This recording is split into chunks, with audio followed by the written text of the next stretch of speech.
अस्सलाम वालेकुम नाज़रीन, मैं हूं आपका मेज़बान खालिद जमील और आप देख रहे हैं प्रोग्राम डिबेट एट 8 और 3-4 बड़े अहम इशूज़ हैं जिस पे हम बात करेंगे। पाकिस्तान तहरीक इंसाफ और हुकूमत के माबैन मुज़ाकरात के हवाले से कुछ मुस्बत पेशरफ्त और उसके इशारे नज़र आ रहे हैं, लेकिन अभी तक ये बाज़ाब्ता मुज़ाकरात शुरू नहीं हो सके। अपोजिशन अपने तौर के ऊपर PTI, महमूद खान अचकज़ई और मोहम्मद अली दुरानी, लियाकत बलोच और इन सारों के आपस में टेलीफोनिक रबते और मुलाकातें जो हैं वो चल रही हैं। इस हवाले से क्या पेशरफ्त हो सकती है, होनी चाहिए, एक मामला ये है। और दूसरा मामला 26 नवंबर के हवाले से पाकिस्तान तहरीक इंसाफ ने पहली बार बाज़ाब्ता तौर के ऊपर कुछ कवायफ और फ़हरिस्तें मुरतब करके इस्लामाबाद डिस्ट्रिक्ट कोर्ट में एक दरख्वास्त दायर की है, जिसमें वज़ीर-ए-आज़म पाकिस्तान, वज़ीर दाखिला, वज़ीर दिफा, वज़ीर इत्तलात, IG, DIG और SSP इस्लामाबाद को मुल्ज़म नामजद किया और कहा है कि 26 नवंबर को इस्लामाबाद में जो अफराद जाँ बाक हुए फायरिंग से वो 12 तादाद और फहरिस्त को दी गई है, 38 ज़ख्मियों की दी गई है और 139 के बारे में कहा गया कि ये लापता है, कि इनके खिलाफ मुकदमा दायर करने की दरख्वास्त की गई है। कल इसकी समाअत होगी, इस हवाले से बात करेंगे। और कुछ नए मुकदमा दर्ज हो रहे हैं, उसमें सहाफ़ी भी शामिल हैं जिनके खिलाफ FIA और सोशल मीडिया के ऊपर जो कुछ खबरें या तबसरे तज्ज़िये किए गए उस तनाज़ुर में मुकदमात हैं। और JUI का एहतजाज अपनी जगह अभी भी कायम है और JUI की जानिब से ये ऐलान भी किया गया है कि वो इस्लामाबाद की तरफ मार्च करेंगे अगर ये मदरसा रिफॉर्म्स के हवाले से जो कानून था सदर मुमलिकत ने जो एतराज़ लगा कर वापस भेजा उसको मंजूर नहीं किया जाता। तो इसी मौज़ूआत के गिर्द हमारी गुफ्तगू होगी। हमारे साथ शरीक गुफ्तगू होंगे अज़हर सदीक साहब, सीनियर रहनुमा है पाकिस्तान ताफ के और सुप्रीम कोर्ट ऑफ पाकिस्तान के वकील भी हैं, और ख्वाजा मुदस्सर तौंसवी साहब जमीयत उलमा इस्लाम के सीनियर रहनुमा हैं, और डॉक्टर जुल्फ़िकार अली भट्टी साहब पाकिस्तान मुस्लिम लीग नून के सीनियर रहनुमा और रुकन असम्बली हैं। बहुत शुक्रिया आप तीनों का। अज़हर सदीक साहब, आपसे हम स्टार्ट कर लेते हैं। एक और मामला बनाया, मैं वो भी प्रोग्राम के आखिर में डिस्कस करेंगे। सुप्रीम जुडिशल कौंसिल ने कोई 36 शिकायत थी, 30 निपटा दी हैं और कोई 5 जजेस को शायद नोटिस कर रहे हैं, ये उनके खिलाफ कार्रवाई होगी। लेकिन इससे पहले ये 26 नवंबर के बाद ऑलमोस्ट आप ये 16 दिन कह लीजिए, और PTI ने एक लीगल डॉक्यूमेंट इसको कह सकते हैं कि उन्होंने अदालत में ये दायर कर दिया है। तो इसका तरीक़ाकार क्या है? FIR अगर मेडिकल लीगल सर्टिफिकेट नहीं होते, हॉस्पिटल का रिकॉर्ड नहीं होता, और उन अफराद के जो यहाँ पे ज़ख्मी हुए या जाँ बाक हुए अगर उनके मेडिकल रिकॉर्ड KP का होता है, वहाँ से अगर ट्रीटमेंट करवाई गई है और दरख्वास्त इस्लामाबाद में दी जा रही है, बकुआ इस्लामाबाद का है, तो इसमें काफ़ी तज़ादात हैं। तो कानून इसमें क्या कहता है और यह दरख्वास्त कितनी अहम होगी? बहुत शुक्रिया जी खालिद जमील साहब। पहली तो बात ये है ना कि जो ये मजाक उड़ा रहे थे मौजूदा हुकूमत के लोग, और जो उनका एजेंडा था वो तो सामने आ गया कि वो जो इस तरह की बातें उन्होंने की थी वो तो हवा में रह गई। कि एक ग्राउंड के ऊपर एक चीज आ गई है जिसमें 12 शहादतों का जिक्र है, जख्मियों का जिक्र है, और जो मिसिंग पर्सन हैं। एक डाटा कंपाइलेशन के हवाले से एक तो ये देखें कि ये जो कंट्रोवर्सीज कर रहे थे ना, उनमें से तो बहुत से लोगों ने माना भी है, और वो मानना चाहिए। जमहूरी लोग तो मानेंगे कि जो ज्यादतियां हुई है, जुल्म हुआ है, गलत हुआ है, सही हुआ। चलें, इसको हम तयन थोड़ी देर के लिए अपनी तरफ रखते हैं, लेकिन law will have to take its own course. उसमें अब 2 तरीक़ेकार थे, 3 तरीक़ेकार बुनियादी तौर पर कह सकते हैं। एक ये है कि लवाहिकीन हर लवाहिक आगे आए और आकर मुकदमा दर्ज कराए, या सारे लवाहिक इकट्ठे आए और आकर मुकदमा दर्ज कराए, या तीसरा तरीक़ाकार ये है, दूसरा तरीक़ाकार ये है कि अब तीसरा तरीक़ाकार ये है कि जो पाकिस्तान तहरीक इंसाफ की कॉल थी, उनकी तरफ से बाकायदा शिकायत एक इस्तगासा की शक्ल में पर्चा भी दर्ज हो सकता था। और ये जो कि पर्चा पुराना तजर्बा है, वो आपको याद होगा, अपना मॉडल टाउन साने के कॉन्टेक्स्ट में उन्होंने दरख्वास्त दी थी, और हमने ये रवायत रखी है, चाहे इमरान खान का पर्चा हो या मेरा हो। मेरे घर पेट्रोल पंप से हमला हुआ, फायरिंग हुई, मैंने दरख्वास्त दी पर्चे की, मेरी जगह पुलिस ने खुद अपना पर्चा दर्ज कर लिया, मैंने नॉमिनेट किया हुआ था। तो अगर हम दरख्वास्त देते उस वक्त भी मुंतज़मीन जो है पाकिस्तान अवामी तहरीक मिनाजुल कुरान के, उन्होंने नाम दिए, उन्होंने पर्चा दर्ज ना किया और पर्चा अपना दर्ज कर लिया सरकार ने, फिर इस्तगासा दायर हुआ। तो तीसरा तरीक़ाकार जो आपके सामने है वो है इस्तगासा। अब इस्तगासे में डाटा सारा आ गया है। अब इसमें जो लकूने हैं, मिसाल के तौर पर जैसे आप जिक्र कर रहे हैं इस बात का कि पोस्टमार्टम रिपोर्ट नहीं, पोस्टमार्टम तो होने नहीं दिया। ये तो रिकॉर्ड के ऊपर है कि जिस तरह से अपना अस्पतालों के अंदर जिस तरह का एक्शन लिया गया, अब सारे सीनियर सहाफ़ियों ने वो एक-एक डाटा बता दिया है। पोस्टमार्टम चले यहाँ से नहीं, जहाँ से हुआ है, पोस्टमार्टम तो हुआ है, शहादत भी हुई है। अब ये तो नहीं कह सकते शहादत नहीं हुई है। और उस पोस्टमार्टम में गोली के हवाले से बात आ जाती है। तो और जिस तरह यहाँ मेडिकल लीगल जो होने थे ज़ख्मियों के, वो भी इन्होंने नहीं किए, वो भी अब सामने अब लेकिन अब बात सिर्फ इतनी है कि ये जो टेक्निकलिटीज़ वाले मामले हैं ना, ये किस हद तक इस्तगासे को खराब नहीं कर सकते। इस्तगासा तो चलेगा, सबसे पहला ये इस्तगासे का काम है, सेक्शन 200 के तहत कि इस्तगासा बाकायदा एंटरटेन होगा, इब्तिदाई बहस होगी, फिर समन किया जाएगा। अब समन में वज़ीर-ए-आज़म और ये सारे जितने लोग हैं, अब उसमें जज साहब डिपेंड करता है कि इनको समन करते हैं, नहीं करते। और हमने वो लड़ाई मॉडल टाउन वाली, जो कि मैं वकील हूँ पाकिस्तान अवामी तहरीक का, तो जब वो समन किया, वो चैलेंज हुआ हाई कोर्ट ने उनको रोक दिया था। नवाज शरीफ को भी उस वक्त और शहबाज शरीफ वगैरह इन सियासी लोगों को उस वक्त भी रोक दिया था। और यहाँ और जो आईजी वगैरह बाकी हुए, लेकिन उसमें भी बड़ी मजेदार बात है, मुमासिलत आपको यूं नजर आएगी कि जब वो मामला सेटल डाउन नहीं हो रहा था, तो उसकी एक जेआईटी ज्वाइंट इन्वेस्टिगेशन टीम बनाने का कहा गया। जेआईटी इन्वेस्टिगेशन टीम में जब अपने इन्वेस्टिगेशन कंप्लीट कर ली और ख्वाजा एडी ख्वाजा जो है सबका आईजी सिंध जो है, वो जब वो अपनी रिपोर्ट तकरीबन फाइनल देना चाहते थे, तो लाहौर हाई कोर्ट में दरखास्तें दायर की गई। और दरखास्तें दायर करने का तरीका ये खुद नहीं आए मुस्लिम लीग नून वाले, इन्होंने खलफशारी तरीका अपनाया और नीचे पुलिस वालों से अपनाया, और वो मामला वो जो जेआईटी की जो रिपोर्ट है ना ज्वाइंट में, वो ही रोक दिया गया और उसको रोके हुए साल हो चुके हुए हैं और वो लोग बेयारो मददगार हैं। तो मैं इससे को डिस्टर्ब नहीं, कम से कम ये है कि ग्राउंड के ऊपर एक लीगल प्रोसेस शुरू हुआ है। मैं ज़रा मुदस्सिर तौसीफ़ी साहब आपकी तरफ भी आता हूँ कि आप भी समझते हैं कि एक ऐसा इवेंट तो है कि जिसकी वजह से दो मुतज़ाद आरा हैं और दोनों इंतहा के ऊपर हैं। एक बिल्कुल तरदीद है, एक बिल्कुल जो है वो कहते हैं कि नहीं, हमारे पास ऑलमोस्ट 12 अफराद और ये 38 ज़ख्मी, ये डाटा वाटा तो लेकर गए अदालत के अंदर। इसका बेहतर तरीका क्या होता है? एक पॉलिटिकल निगोसिएशन होती है, एक होता है कि आप कोई कमीशन बनाते हैं, वो सारी चीज़ों का जायज़ा ले, जो जिम्मेदार है, खा वो पीटीआई के हैं, खा हुकूमत के हल्कों में हैं, जो जिम्मेदार है उनको सामना करना चाहिए। आपकी नज़र में इसमें क्या बेहतर हल क्या हो सकता है इसमें?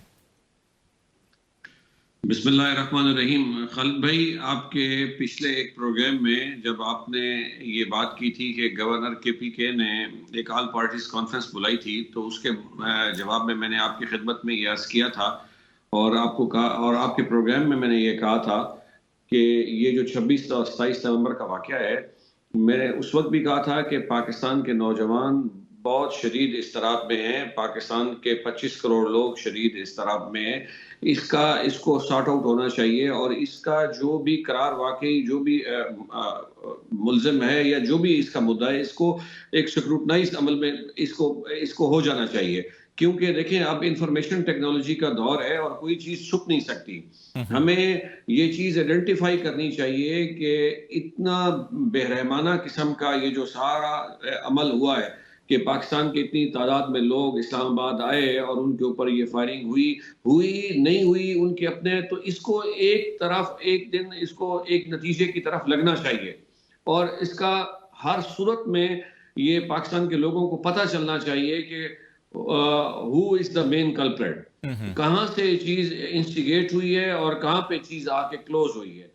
ये चीजें अब मुल्क में इतनी शदीद तरीन जो अनरेस्ट पाया जाता है, इसको आखिर एक जगह पे जाके कहीं फुल स्टॉप तो लगना है और जो फुल स्टॉप लगना है तो फिर उसके लिए हम सबको उसमें रोल प्ले करना है, उसमें पार्लियामेंट को रोल प्ले करना है, उसमें पाकिस्तान की लीडरशिप को रोल प्ले करना है, either side of the parties, either side of the political parties, उसमें गवर्नमेंट ट्रेजरी बेंचेस हो या अपोजिशन बेंच हो, इनको मिल के बैठ के बात करनी है और इसका एक सॉर्ट आउट हल निकालना है ताकि पाकिस्तान के लोगों में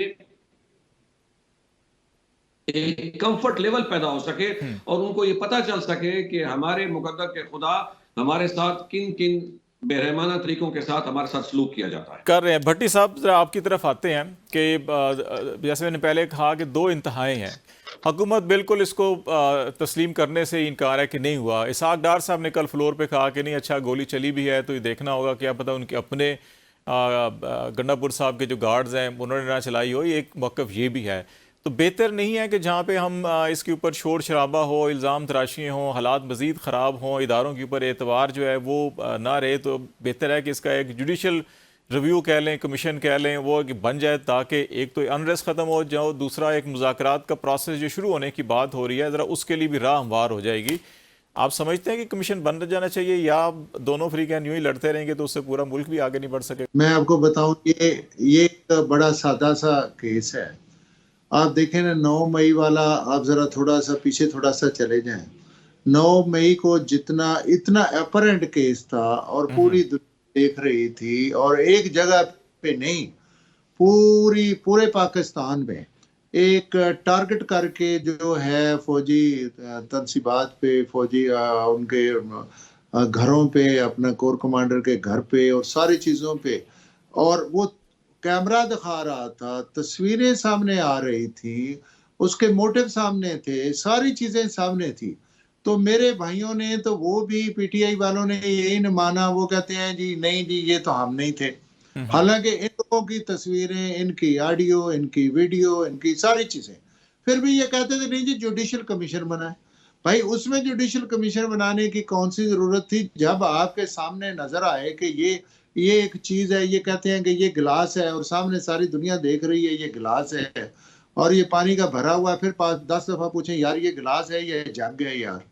मतलब मुझे बड़ा अफसोस लगता है कि हकायक को ऐसे तरोड़ मरोड़ के बयान किया जाता है।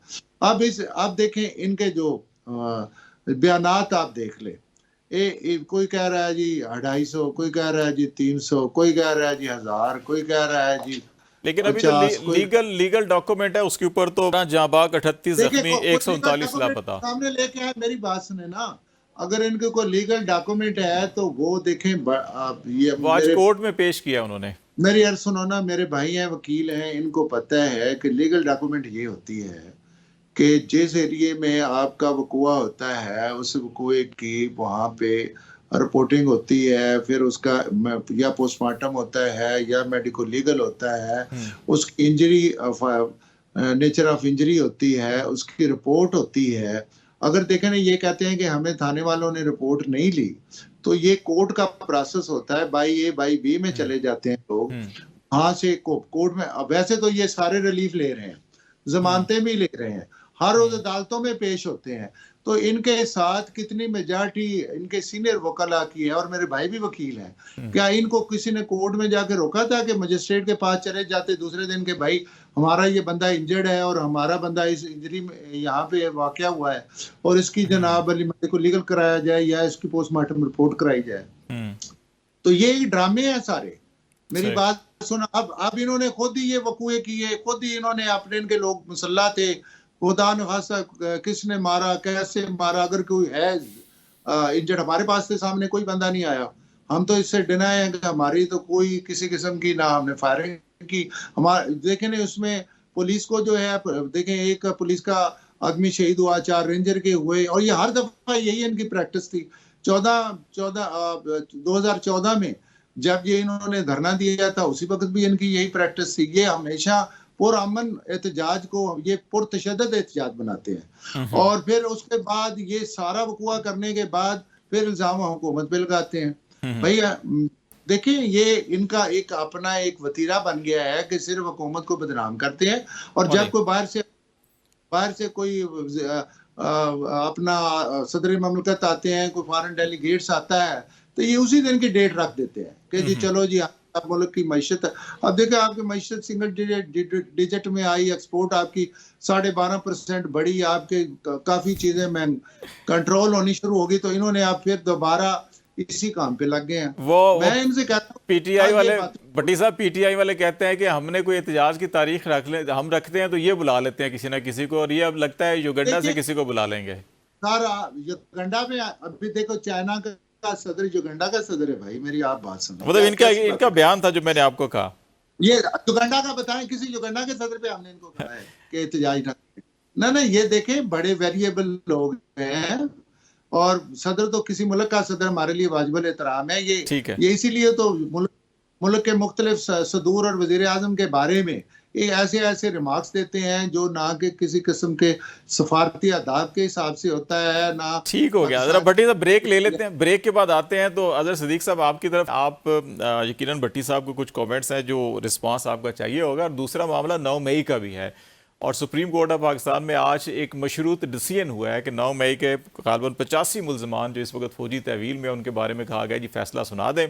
जिनका रिलीफ बनता है उनको रिहा करें, बाकियों को अगर कुछ सज़ा है तो उनको जेल भेज दें, ताकि ये मामला तो एक ख़त्म आए। तो ये फ़ौजी अदालतों का मामला किस नहेज पे जाएगा, इस पर भी हम बात करेंगे। ब्रेक के बाद हमारे साथ रहिएगा जी।